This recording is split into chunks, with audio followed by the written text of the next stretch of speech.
January 5th, 2015 is a day that will never be forgotten by the people of France and the world over.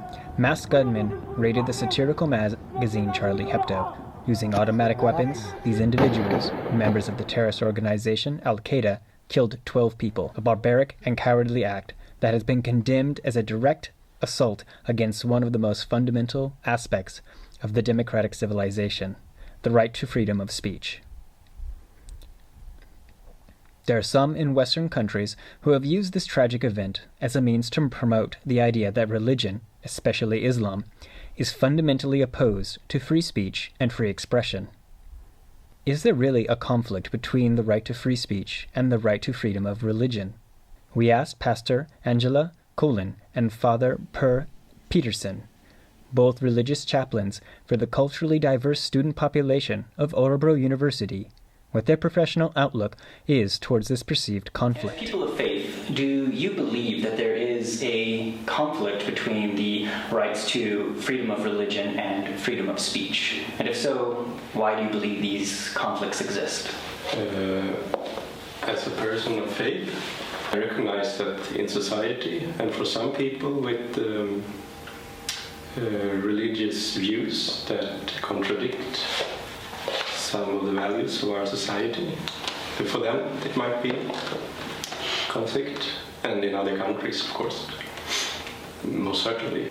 I do believe it depends on who you talk to.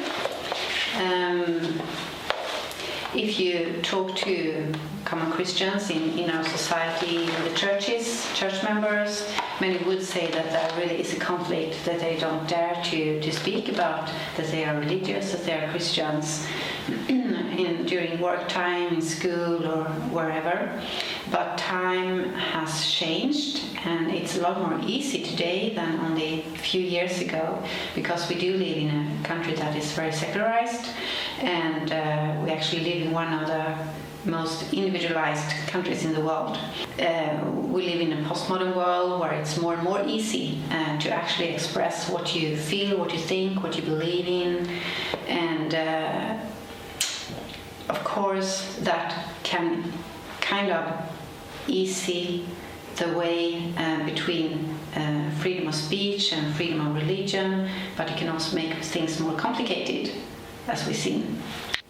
Do you feel that you're both chaplains at the university, you help people with a majority of faiths, not just the Christian denominations. Do you feel that all faiths are adequately represented in the media, specifically in journalistic media?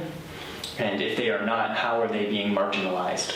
Christianity and Islam is present in media in different ways, more and more in positive ways, I would say. But of course, there are also a lot of negative publicity also there, especially about Islam. I have no idea who gets the most.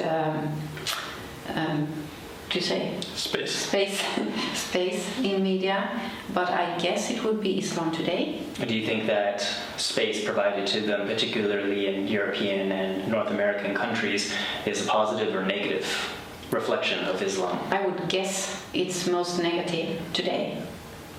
And I really feel sorry about that. I would like to say that directly. And I would say that it most certainly negative.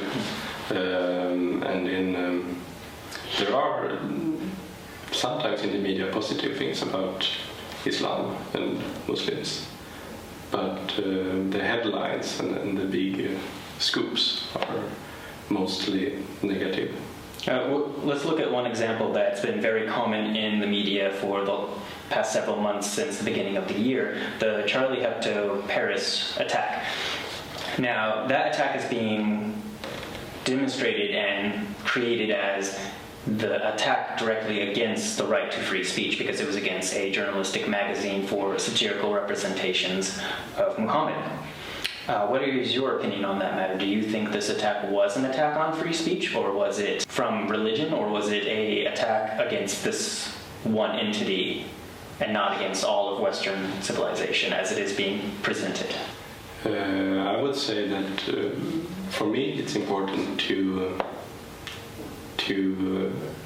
always look at situations as persons being involved.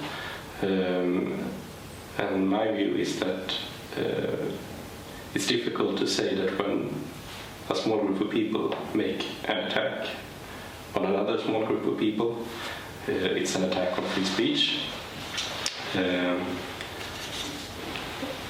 I would say more that it's about some kind of revenge. I guess you have to ask the question, is it alright with all free speech if it comes to harass other people? And I wouldn't say that it is alright.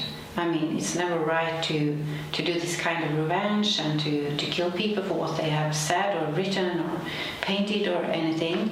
But I do think that if I do something, I have a responsibility for what I'm doing. And I couldn't say that it's right to do whatever I like in the name of free speech. Now, we've seen countless times that through the media, especially in recent years since the 9/11 attack in the US and the multiple terrorist attacks across the world by religious groups, that religion taken to an extreme can be extremely dangerous and results in many deaths. But what about free speech? Do you think that can be taken too far? Could it be dangerous if there are no limitations to free speech? And if so, what kind of danger could society face from limitless free speech? I do believe that people can use the freedom of speech to actually harass groups of people, just as we talked about. And of course, if you claim your right of free speech to harass other people, of course things will happen. Now, before we move on, I'd like to get some reactions from you regarding comments that have been found on the internet in relation to articles written on the Huffington Post about the Charlie Hebdo attacks. Now, the first is in regards to the statement made by Pope Francis, and the quote is this a good time for any religious leader to be endorsing violence for insulting religion? Now, what this person is talking about in context is one of the examples Pope Francis gave was he gestured to a friend of his and said, if my friend insults my mother, he can expect a punch, and he pantomimed punching his friend. Now, people are saying that Pope Francis, through this action, is endorsing violence against those who speak against religion. Do you think this is an accurate statement, or is there more to the story? I think that Pope Francis is quite wise, and I'm not sure that he's, what was the word, endorsing? Endorsing, yes. Violence. He's just stating what kind of reactions you can expect. Another one in regards to the same article. A big dose of true Christian morality. What a bunch of hypocrites. Now, this has been a very common criticism of religion, not just Christianity and the Pope, but all religions, is that it has very hypocritical rules to it. Is there any truth to this? Yes, of course.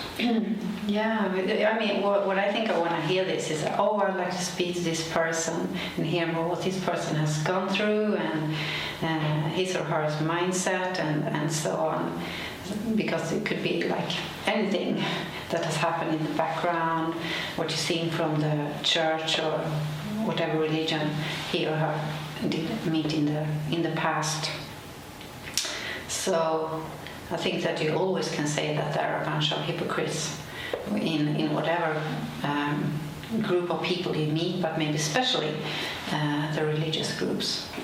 In my personal life, in my Christian faith, the daily struggle is to try to not to be a hypocrite myself. Mm-hmm. And it's a very tough struggle. And our religion, our leader and our King, Jesus Christ, he has a lot of radical statements about radical love and not taking out revenge and forgiving, and I can discover in myself being a hypocrite sometimes, every day. It's very easy to judge other people And I guess that has been too common in church, that we judge each other, that we judge people, what we say sometimes outside church. And of course people see that and hear that and then see that, but they're not acting that very different. So of course it's very easy to say that someone is a hypocrite, and we just have to admit that that's the way, and we like to talk about it, and we like to struggle with ourselves all the time, not to be judging, and actually try to live the way we talk and the way we see that Jesus wanted to teach us. And last one. Now this one is in regards to a different article when he was discussing how Muslims were protesting against the attack on Charlie Hebdo. Bag them all of them. Christians, Jews, Muslims, send them off far away, put walls around them, and let's move this planet forward free of spirituality. What's your take on this comment? First of all, I see people, humans, as spiritual creatures, and a planet without spirituality would be a dead planet, and I wouldn't want that. And it's also strange, you said that this comment was about the Muslims protesting against the attack. Yes, this comment was attached to an article about Muslims speaking out against the attack on Charlie Hebdo. So it's a bit tragic that someone is reacting so aggressive against a religion when it's actually about a group of religious people, Muslims, protesting against violence. Yeah, it would be interesting to talk to that person. Too. Yeah, I agree. And it seems like a very fundamentalist view, just as dangerous as any aggressive fundamentalistic view. We also reached out to the local Muslim and journalistic communities, but were unable to receive an official response.